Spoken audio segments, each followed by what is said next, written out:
Jesus bled and died for me. I see his wounds, his hands, his feet, my Savior on that cursed tree. His body bound and drenched in tears, they laid him.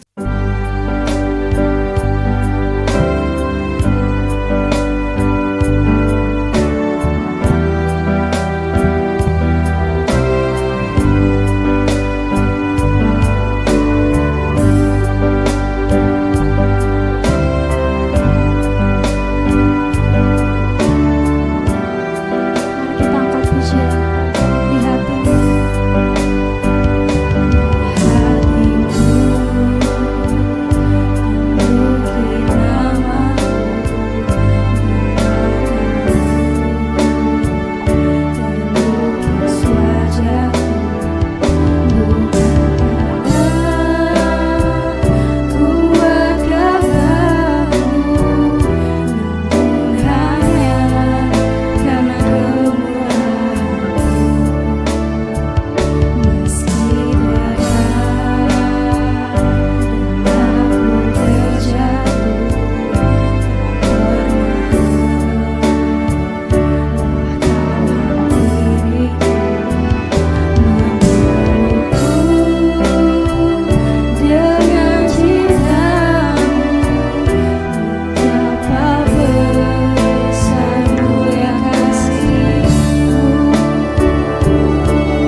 besar kepada kami Tuhan, maka kami akan meninggikan Engkau Tuhan lebih lagi ya Bapa.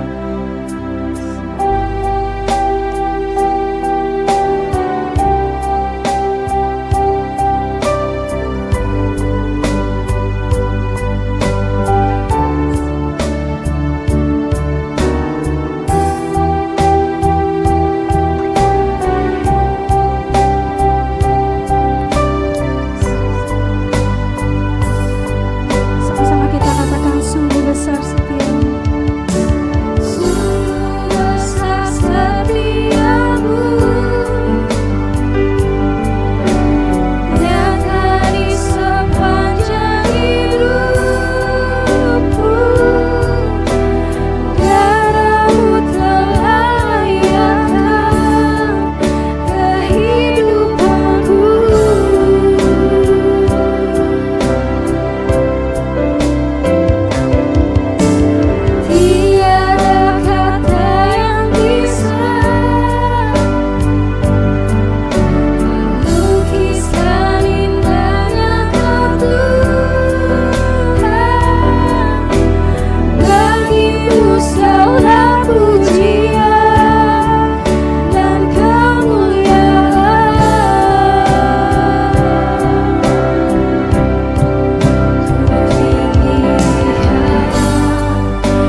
Shalom saudara, saya percaya hari ini kita semua dalam keadaan yang baik dan luar biasa.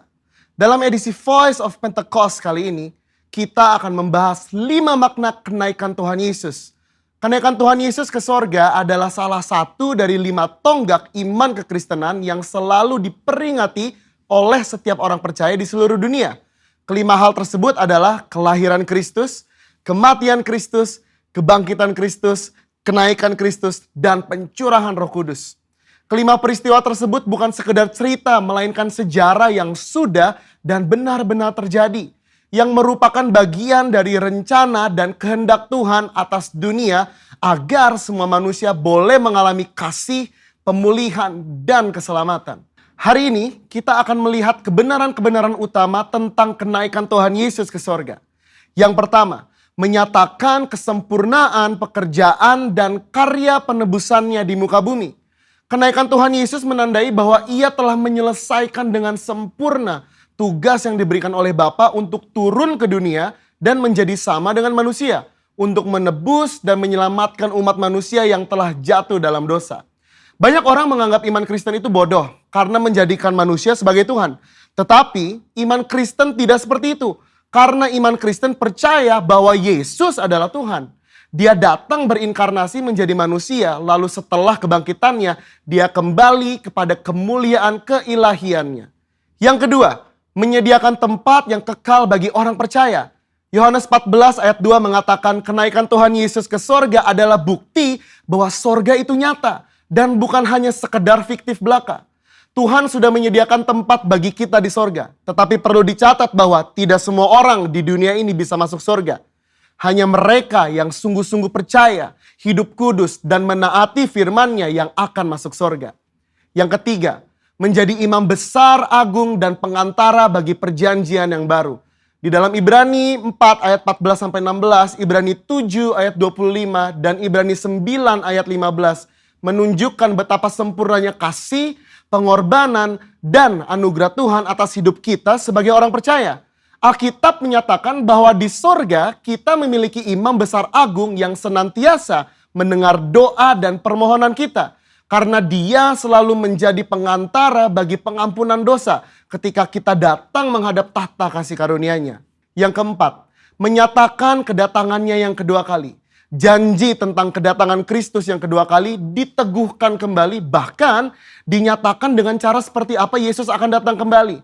Yaitu turun dari langit seperti ia naik dan disaksikan oleh semua orang, terutama murid-muridnya. Hari-hari ini kita sedang menantikan janji itu digenapi oleh Tuhan. Kedatangan Tuhan Yesus sudah semakin dekat. Pertanyaannya adalah, sudahkah kita menjadi murid yang siap menyambut kedatangan Tuhan Yesus? Alkitab berkata bahwa tidak ada yang tahu akan hari kedatangan Tuhan. Karena itu, mari kita senantiasa berjaga-jaga dan siap sedia menantikan kedatangannya. Yang kelima, mencurahkan Roh Kudus untuk menyertai orang percaya sampai kesudahan zaman. Tanpa kenaikan Yesus, tidak akan pernah ada peristiwa luar biasa yang dampaknya mengguncangkan dunia sampai saat ini. Yaitu peristiwa Pentakosta, pencurahan Roh Kudus.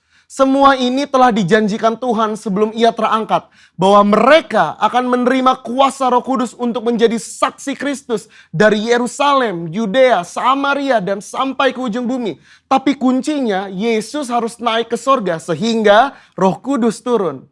Kenaikan Yesus menunjukkan bahwa dimulainya satu era yang baru di mana Allah tidak hanya mengurapi orang-orang tertentu, tetapi Allah mau tinggal dan memenuhi setiap diri orang percaya untuk dipakainya sebagai alat bagi kemuliaannya. Kenaikan Yesus ke sorga menjadi jalan bagi tergenapinya kitab Yohanes 14 ayat 12 yang berkata, "Aku berkata kepadamu, sesungguhnya barang siapa percaya kepadaku, ia akan melakukan juga pekerjaan-pekerjaan yang aku lakukan. Bahkan pekerjaan-pekerjaan yang lebih besar daripada itu. Sebab aku pergi kepada Bapa." Tuhan Yesus rindu untuk memakai setiap orang percaya. Dia ingin menyatakan kuasa dan kemuliaannya melalui kehidupan kita. Itu sebabnya dia harus naik ke sorga. Sehingga oleh karena karya Roh Kudus yang mengurapi, membaptis, dan memenuhi kita, maka semua rencana dan kehendak Allah itu boleh terlaksana dan tergenapi. Sudahkah saudara dipenuhi Roh Kudus? Sudahkah saudara dibaptis oleh Roh Kudus dengan tanda awal berbahasa roh? Dan sudahkah saudara berjalan tiap hari dalam kuasanya? Karena untuk itu semua Tuhan Yesus naik ke surga. Saya percaya kita akan semakin sungguh-sungguh untuk menggenapi dan melaksanakan kehendak dan rencana Tuhan atas hidup kita. Saudara, untuk penjelasan lebih lanjut dari tim teologi kami, silakan klik link yang ada di atas atau scan QR code yang tersedia. Salam integritas. Tuhan Yesus memberkati.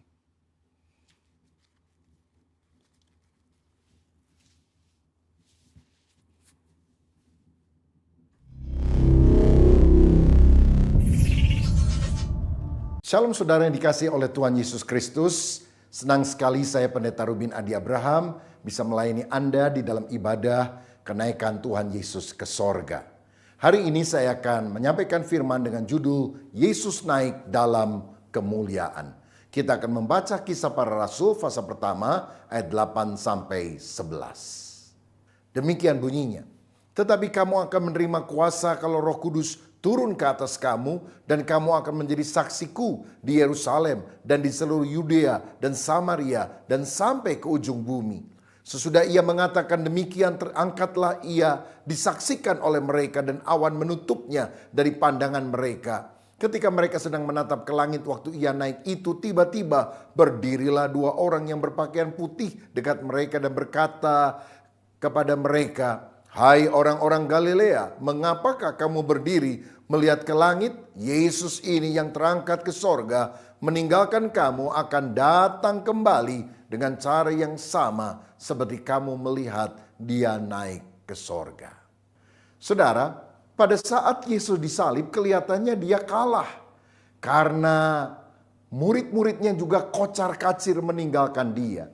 Tetapi 3 hari kemudian Paskah, Yesus bangkit dari antara orang mati.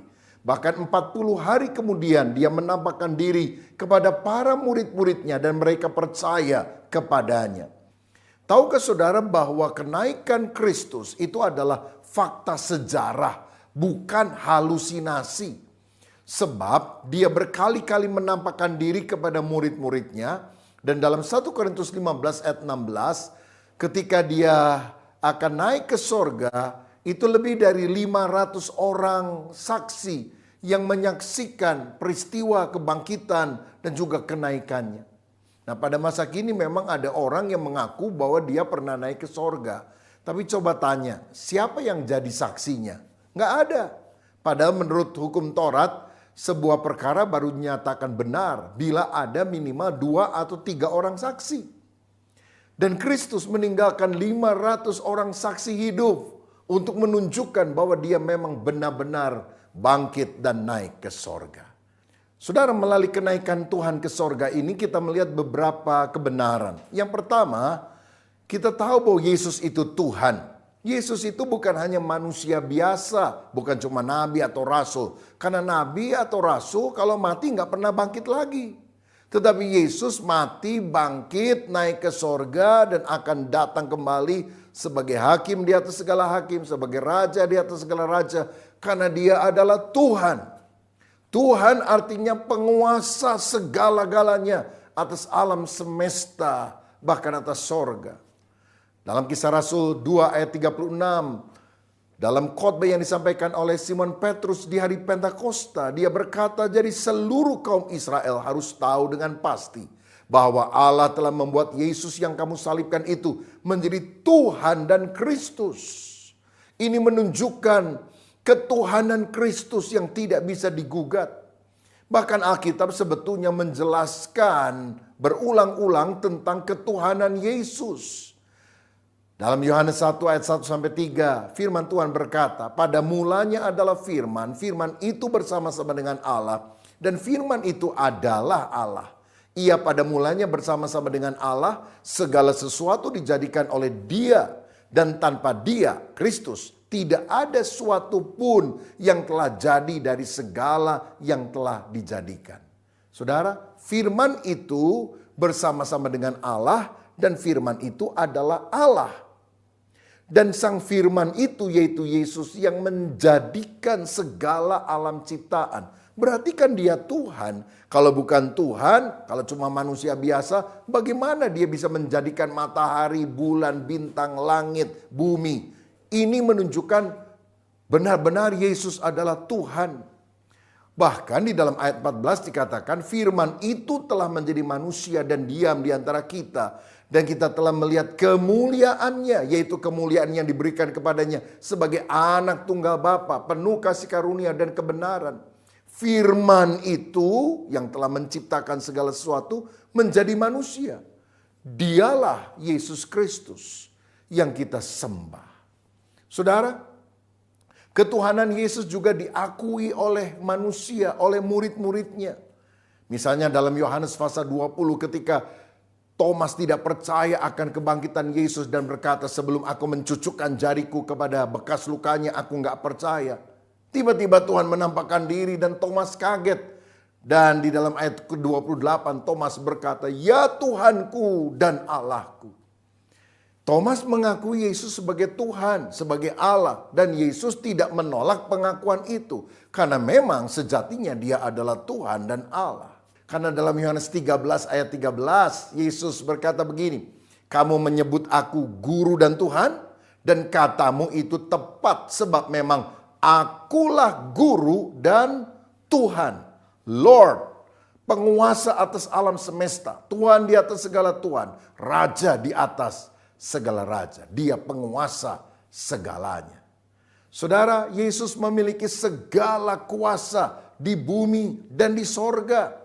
Dalam Matius 28 ayat 18 dia berkata, kepadaku telah diberikan segala kuasa di sorga dan di bumi. Kalau dia bukan Tuhan, bagaimana dia bisa bangkit dari antara orang mati? Bukankah Allah saja sang sumber kehidupan yang bisa melakukannya? Bahkan Filipi 2 ayat 9-11 mengatakan bahwa nama Yesus adalah nama di atas segala nama, yang olehnya setiap lutut akan bertelut, semua lidah akan mengaku bahwa Yesus Kristus adalah Tuhan untuk kemuliaan Allah Bapa. Yesus adalah Tuhan. Tuhan sanggup mendengar doamu. Dan hari ini kalau engkau percaya, di dalam nama Yesus kesembuhan mengalir dalam hidup saudara. Dalam nama Yesus pemulihan Tuhan akan kerjakan di dalam hidup saudara. Karena itu yakinlah, Yesus naik ke sorga aja bisa, apalagi menolong saudara, apalagi memberkati saudara, apalagi menyembuhkan penyakit saudara, pasti bisa. Berseru kepada dia, dia tidak jauh, dia hanya sejauh doa. Dan kalau kita sungguh berharap kepada dia, pergumulanmu akan diatasi oleh pertolongan Tuhan. Haleluya. Yang kedua, saudara sekalian, melalui kenaikannya, maka kita tahu bahwa Yesus itu bukan hanya Tuhan, tetapi Yesus juga adalah sang pemilik sorga. Sorga itu nyata. Beberapa orang bilang, oh sorga itu cuma dongeng. Lah kalau sorga dongeng, waktu Yesus naik ke sorga, kemana dong dia, saudara? Berarti sorga itu benar-benar ada, sorga adalah sebuah tempat. Dan Yesus adalah pemilik sorga yang datang ke dunia untuk melaksanakan misinya dan kemudian dia kembali ke sorga. Karena dalam Yohanes 3 ayat 13 dikatakan tidak ada seorang pun yang telah naik ke sorga selain daripada dia yang telah turun dari sorga, yaitu anak manusia. Jadi kalau bukan karena Yesus yang turun dari sorga untuk menyelamatkan manusia, maka tidak ada orang yang bisa naik ke sorga. Semuanya harus percaya kepada dia baru bisa masuk sorga. Nah saya percaya Tuhan ingin kita manusia masuk ke sorga. Jangan sampai masuk neraka. Karena neraka itu tempat yang sangat mengerikan. Ada lautan api yang tak terpadamkan. Dan sifatnya kekal selama-lamanya. Beberapa orang bilang, oh neraka itu sebetulnya tidak ada. Karena Tuhan itu penuh kasih. Bagaimana Tuhan bisa menciptakan neraka? Tapi ingat saudara, dia bukan hanya Allah yang penuh kasih. Dia juga Allah yang kudus. Yang tidak kompromi dengan dosa. Orang berdosa akan dihukum di dalam neraka.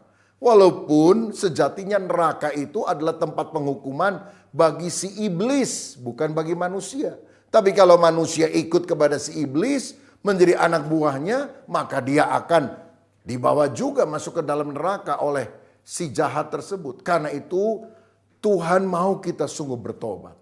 Dalam Lukas 19 ayat 10 firman Tuhan berkata, sebab anak manusia datang untuk mencari dan menyelamatkan yang hilang.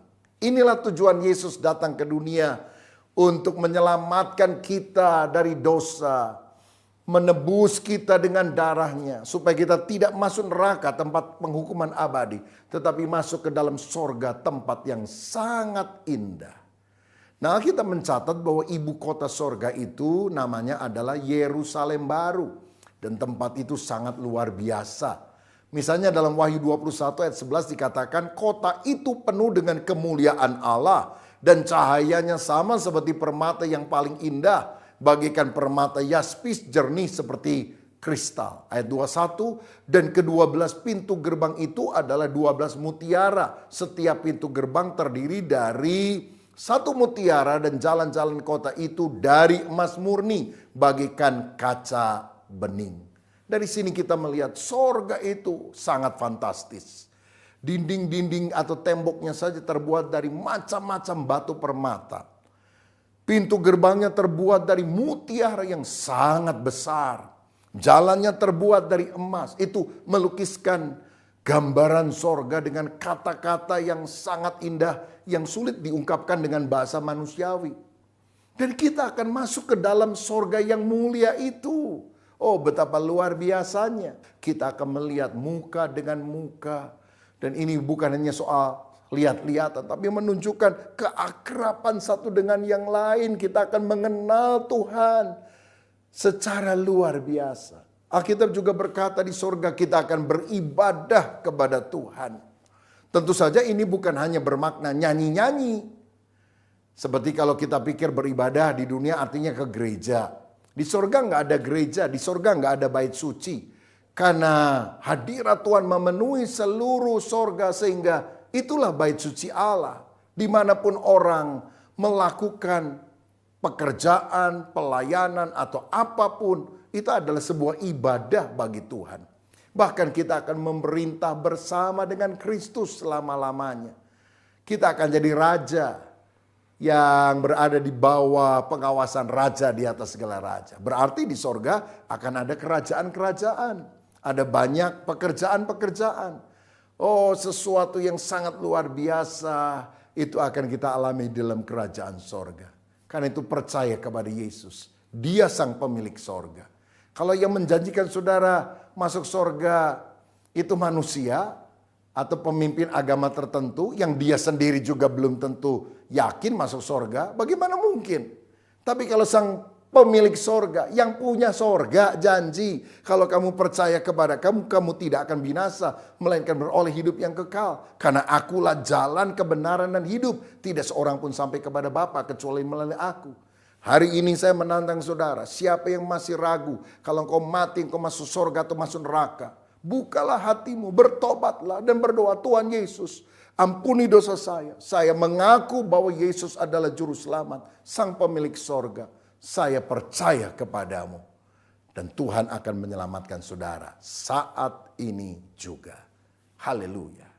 Yang ketiga saudara, melalui kenaikan Yesus dalam kemuliaan sorgawi, maka kita tahu bahwa Yesus bukan hanya Tuhan, Yesus bukan hanya pemilik sorga, tapi Yesus juga adalah pembaptis dengan Roh Kudus. Dalam Kisah Rasul 1 ayat 5, pernah dicatat bahwa Yohanes Pembaptis bilang, aku membaptis kamu dengan air, tapi nanti Yesus yang akan membaptis kamu dengan Roh Kudus. Saudara-saudara, bahkan sebelum Yesus naik, dia pernah berkata dalam Yohanes 16 ayat 7, namun benar yang kukatakan ini kepadamu adalah lebih berguna bagi kamu jika aku pergi. Sebab jikalau aku tidak pergi, penghibur itu tidak akan datang kepadamu. Tetapi jikalau aku pergi, aku akan mengutus dia atau Roh Kudus itu kepadamu. Saudara sekalian, Yesus naik, Roh Kudus turun. Itu artinya Yesus naik untuk menyiapkan sorga bagi kita. Tapi kemudian Roh Kudus turun untuk menyiapkan kita bagi sorga. Tuhan menyiapkan tempat untuk kita di sorga. Tapi Roh Kudus memperlengkapi kita supaya kita layak berada bersama dengan Yesus di dalam kerajaan sorga. Karena itu kita harus menerima dua karya utama dari Roh Kudus ini. Yang pertama, Roh Kudus itu melahirbarukan kita.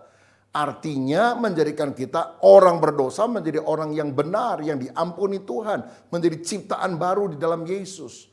Dan itu terjadi pada saat kita percaya kepada Yesus Kristus. Bukan sekedar beragama. Orang yang beragama walaupun baik mati masuk neraka loh saudara.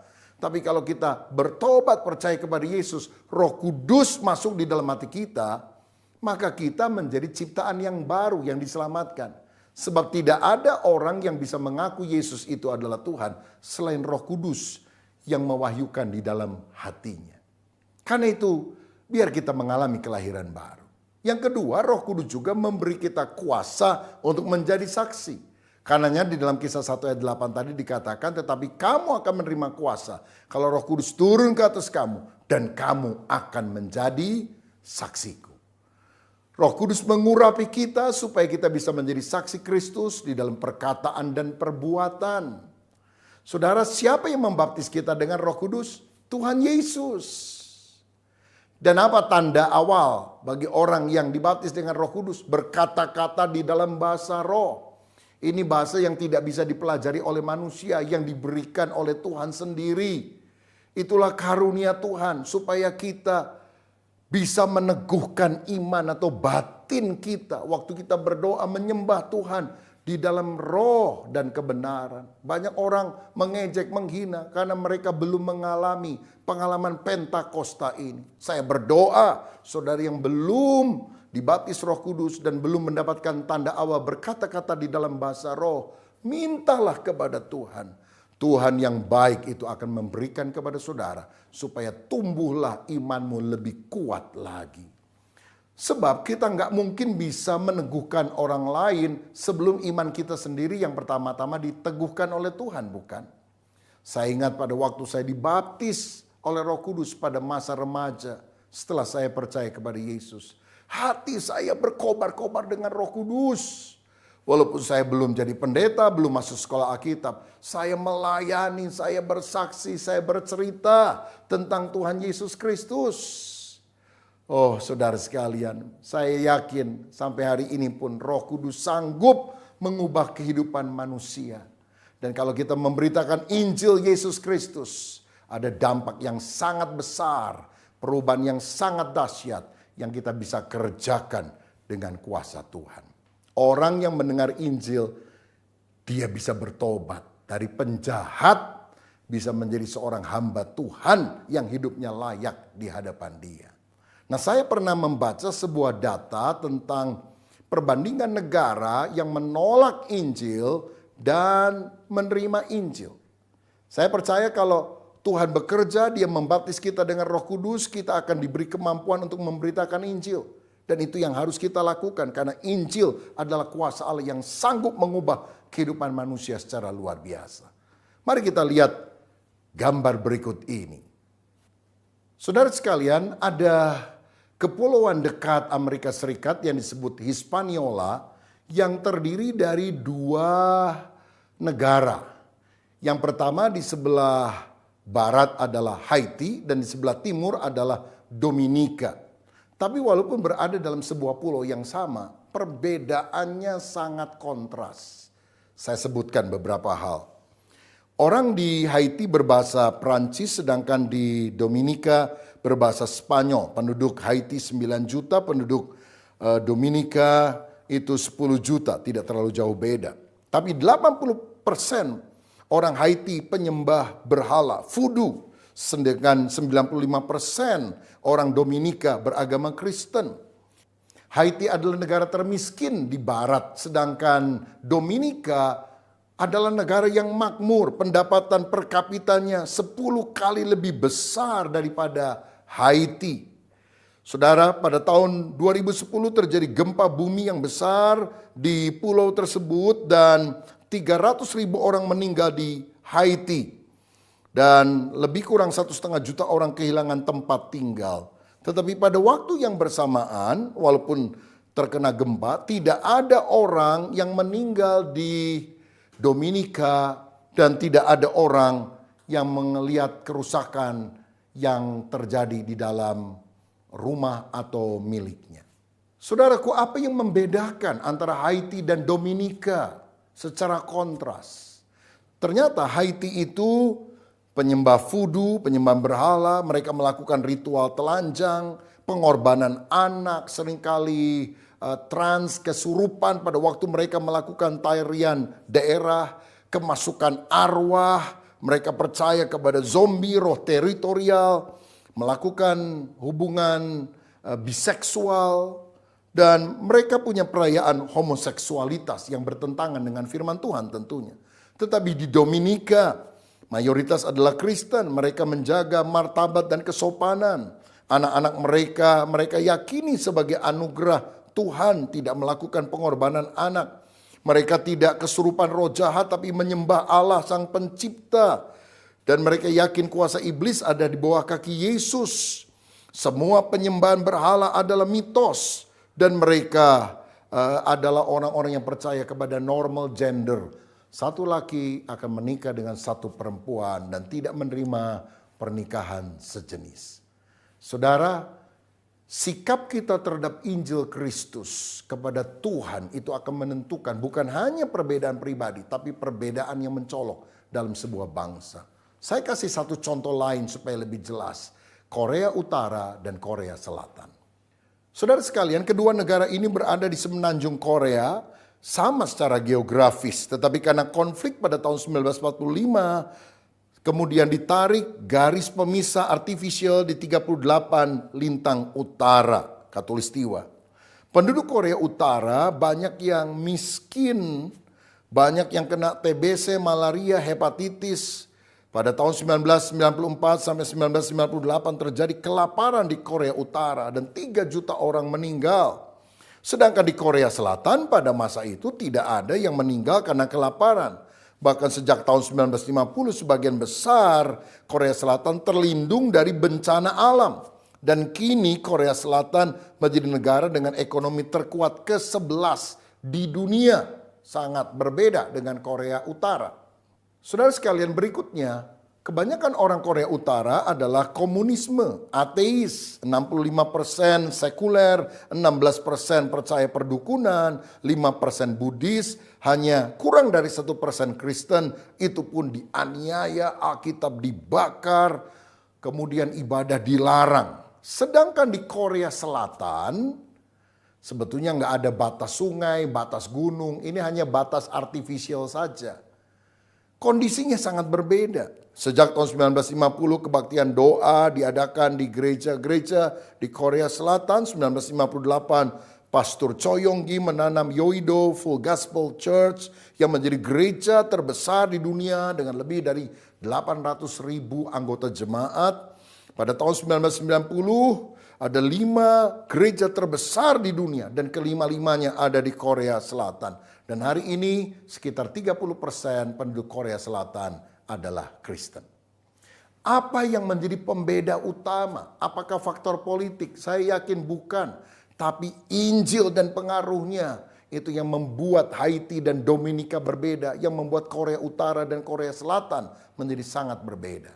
Jadi dua objek ini membuktikan penjelasan yang terbaik adalah Alkitabiah. Banyak orang yang tidak percaya Tuhan di Korea Utara dan Haiti. Tetapi banyak orang yang percaya kepada Kristus di Korea Selatan dan Dominika. Ada ambang batas untuk intervensi ilahi dan ada titik kritis untuk penghakiman ilahi.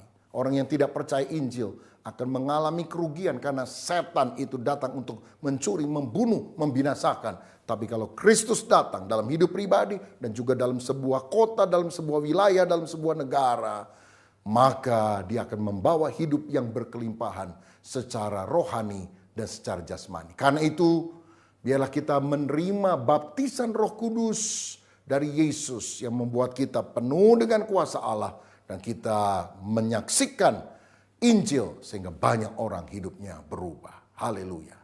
Yang keempat, saudaraku, karena Yesus naik dalam kemuliaan, kita tahu bahwa Yesus adalah Raja yang akan datang. Karena dalam Kisah 1 ayat 11 tadi dikatakan oleh malaikat, Yesus ini yang naik ke sorga. Dia akan turun kembali dengan cara yang sama seperti kamu melihat dia naik ke sorga. Dia yang naik akan datang kembali sebagai raja di atas segala raja. 1 Tesalonika 4 ayat 16 dan 17 mencatat, sebab pada waktu tanda diberi, yaitu pada waktu penghulu malaikat berseru dan sangkakala Allah berbunyi, maka Tuhan sendiri akan turun dari sorga dan mereka yang mati dalam Kristus akan lebih dahulu bangkit. Sesudah itu kita yang hidup, yang masih tinggal akan diangkat bersama-sama dengan mereka dalam awan menyongsong Tuhan di angkasa. Demikianlah kita akan selama-lamanya bersama-sama dengan Tuhan. Saudara, kalau Yesus datang kembali, dia akan mengangkat orang yang percaya kepadanya. Itulah yang disebut sebagai pengangkatan gereja atau rapture. Nah, pada waktu itu kalau ada dua orang di ladang, kata Alkitab, yang satu akan dibawa, yang satu akan ditinggalkan. Karena itu berjaga-jagalah, karena kita tidak tahu kapan saat itu akan tiba. Tetapi tanda-tanda kedatangannya sudah sangat nyata. Ada gempa bumi dan kelaparan di berbagai tempat. Ada peperangan di mana-mana. Hari-hari ini penyakit sampar, penyakit menular seperti COVID-19 juga merebak ke seluruh dunia. Bukankah kita harus lebih waspada dan siap sedia menyambut kedatangannya? Kita tidak tahu kapan waktunya secara tepat, tetapi persiapan harus selalu kita lakukan. Mungkin ada orang yang bilang, kok Tuhan sampai hari ini belum datang-datang ya? Dari sejak saya kecil saya dengar khotbah Yesus datang. Tapi kok Tuhan belum datang? Apa Tuhan lupa? Oh, dia tidak lupa. Tapi dia memberikan kesempatan supaya orang-orang yang belum bertobat bisa bertobat di tengah masa anugerah ini. Itu sebabnya mari siapkan hatimu untuk sungguh-sungguh menjadikan Yesus sebagai Raja. Karena Tuhan pernah berjanji, aku pergi untuk menyediakan tempat bagimu di sorga. Tapi setelah selesai, aku akan datang untuk menjemput kamu. Supaya di mana aku berada, kamu pun akan berada. Saya ingat satu kali ada seorang yang membawa anak kecil masuk ke sebuah restoran. Dan kemudian memesan makanan dalam jumlah yang banyak untuk dibungkus dibawa pulang. Setelah makanannya jadi, dia ambil makanan itu. Dan waktu dia mau merogoh dompetnya, dia bilang, aduh, dompet saya ketinggalan di mobil. Lalu dia bilang kepada kasirnya, Bu, saya titip sebentar anak saya ya. Sebentar saya ambil uangnya, saya akan bayar. Orang itu percaya, saudara, karena anaknya kan ada di situ. Dia keluar dari restoran itu dan gak pernah balik. Waktu anaknya ditanya, loh, papa kamu kemana? Itu bukan papa saya. Loh, siapa? Saya juga gak kenal. Tadi dia bilang, kamu mau makan enak gak? Kalau kamu makan enak, ikuti om ya. Jadi kamu pura-pura jadi anak om. Ya saya ikut aja. Saudara sekalian, ternyata orang itu adalah penipu. Jadi dia tidak mungkin akan datang kembali untuk menjemput anak kecil ini. Kenapa? Karena anak itu bukan anaknya. Tetapi Tuhan pasti menjemput kita. Karena kita adalah anaknya. Yaitu kita yang sudah percaya kepada Yesus Kristus. Saudara-saudara, karenanya mari kita mempersiapkan diri bukan seperti 5 gadis yang bodoh, tapi 5 gadis yang bijaksana. Yang bukan hanya menyiapkan pelita, tetapi menyiapkan minyak. Sehingga ketika pelita itu padam oleh sebab sang mempelai pria belum kunjung tiba, dia bisa menyalakan kembali. Saudara, biarlah minyak urapan Roh Kudus selalu ada di dalam kehidupan kita. Sehingga pada waktu dia datang untuk kali kedua, kita ditemukan siap dan kita akan menyongsong Tuhan di awan-awan. Tuhan Yesus memberkati kita, mari kita berdoa. Bapa, terima kasih untuk kebenaran firman-Mu yang telah kami terima. Biarlah kami sungguh meyakini yang pertama bahwa Yesus itu adalah Tuhan. Yang kedua, kami juga percaya bahwa Yesus adalah sang pemilik sorga. Dan kalau kami percaya kepada Yesus, kami akan masuk sorga, tidak akan masuk neraka. Kami juga yakin Yesus adalah pembaptis dengan Roh. Dan kalau Roh Kudus ada dalam hidup kami akan menjadi pemberita Injil-Mu. Dan kami juga yakin bahwa Yesus Raja yang akan datang. Biar kami hidup di dalam kekudusan, mempersiapkan diri menyambut kedatangan-Mu kembali. Berkat-Mu atas kami semua, di dalam nama Tuhan Yesus Kristus. Haleluya. Amin. Tuhan Yesus memberkati. Mari kita menutup ibadah kita dengan doa. Ya Tuhan, kami percaya di hari-hari terakhir ini, di mana Tuhan berjanji mencurahkan Roh-Mu sekali lagi ke atas kami semua. Pentakosta baru, Pentakosta ketiga. Kami berdoa ya Tuhan, penuhi kami semua jemaat-Mu dengan Roh-Mu yang kudus. Lindungi kami semua pada hari-hari ini daripada serangan hal-hal yang jahat, serangan hal-hal yang mematikan kami. Biar kasih karunia Tuhan berlimpah-limpah atas kehidupan kami. Mari kita, seluruh jemaat Tuhan, kita angkat tangan kita buka hati untuk siap menerima berkat Tuhan. Ya Tuhan, berkatilah seluruh jemaat-Mu, berkatilah kehidupan mereka, berkatilah keluarga mereka, anak-anak mereka. Biar kasih karunia Tuhan Yesus yang berlimpah-limpah Tuhan curahkan di dalam kehidupan mereka. Bersama-sama dengan persekutuan yang manis dengan Roh Kudus, selalu menyertai, melindungi, dan memelihara seluruh jemaat-Mu. Mulai hari ini sampai Tuhan Yesus datang menjemput kita semua di awan-awan yang mulia. Mari yang percaya kita sama-sama katakan, amin.